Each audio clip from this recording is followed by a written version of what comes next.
These are the immortal words of Captain James T. Kirk that opened every episode of the 1960s television series, Star Trek.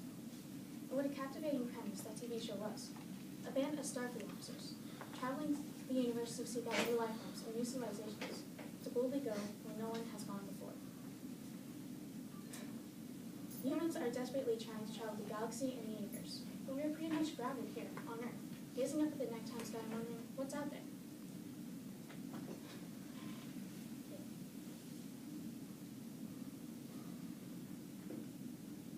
When was the last time you looked up at the nighttime sky? I mean, really looked at it. Did you notice what's up there? I bet you're all thinking, sure, stars, planets, galaxies, asteroids, and you'd be right. All these things are visible in the nighttime sky, either with the naked eye or a distant telescope. But what you may not have thought of, or even paid attention to, is all that empty space in space. I mean, what is all that empty space for, anyway? Only 5% of the universe is composed of what scientists call normal matter, like stars and planets. Scientists theorize that another 25% is dark matter, or simply put, empty space. So that makes the vast majority of the makeup of the universe unknown. This dark space is an area of study in theoretical physics that is extremely exciting to scientists because it could provide a laboratory for studying and identifying the exact moment of creation, the Big Bang, and what has been causing our universe to expand at an accelerated rate. But whatever the explanation, scientists have given a name to this force, that leftover dark empty space that we see in the nighttime sky, and that's been pushing our universe apart into the dark energy. In my presentation today, I will first define dark energy. Then I will discuss Albert Einstein's speculations regarding the expansion of the universe and general relativity. Finally, I will explore theories that today's astrophysicists are considering regarding the purpose and composition of dark energy. By the time I finish my speech, while the physics may be confusing, I'm sure you'll look up at the nighttime sky with new fascination and appreciation for all that dark empty space really is. First of all, what is dark energy? More is unknown than known about this force, but scientists know it exists because of how it affects the expansion of the universe. Roughly 70% of the universe is composed of what scientists call dark energy. But other than this finding and the idea that dark energy wants to push space apart, the composition of this force is a complete mystery. Alan Guth, professor of physics at MIT, suggested a theory of inflation in 1982.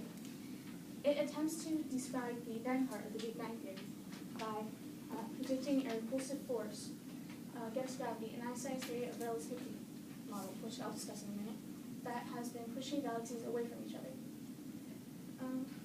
This inflationary concept has been proven by various studies, including the 1988 Hubble Space Telescope supernova findings. Now that we know what dark energy is, or isn't, let's find out what we know about empty space. Albert Einstein was the first scientist to consider that empty space wasn't just nothing in the early 1900s. He speculated that there were two possible properties about empty space, including that first, empty space was capable of creating more empty space, and second, empty space could possess its own energy. This led to his theories about gravity. Einstein proposed two theories about gravity. First, that the special relativity theory of relativity and the general relativity theory of relativity. The theory of special relativity speculated that time and space were not absolute. For example, the ticking rate of a clock depends on the motion of the viewer of the clock. The famous equals mc squared formula, energy equals mass times speed of light squared, is at the heart of Einstein's theory of special relativity. That energy and mass are interchangeable when traveling at or near the speed of light. Einstein's theory of general relativity speculated that gravity, as well as motion, can affect the intervals of time and space. In essence, gravity causes a curvature of time and space. Einstein further proposed a cosmological constant, which is the equivalent of the energy density in the vacuum of otherwise empty space. Einstein initially believed that the universe was either expanding or contracting, but after further contemplation, Einstein considered the idea of a cosmological constant his biggest blunder. Interestingly, further research since the 1998 Hubble Space Telescope studies of supernovae have revived the cosmological constant. It is currently the standard model used by scientists in studying the expansion of the universe. Today's theoretical physicists have explored several theories regarding regarding dark energy. The first being the quantum theory of matter. Quantum theory speaks of matter on a particle level, like quarks and neutrinos. This quantum theory states that empty space is full of temporary virtual particles that continually form and then disappear. But when scientists tried to calculate how much energy this would give empty space, the answer came out wrong, and wrong by a lot. So the quantum theory of matter does not explain dark energy. A second theory is that dark energy is a new kind of energy fluid or field. That's something that continually fills empty space, but something whose effect on the expansion of the universe is the opposite of that of normal matter and energy. Some scientists have named this quintessence. But if quintessence is the answer, then we still don't know what it is, why it exists, and what it interacts with.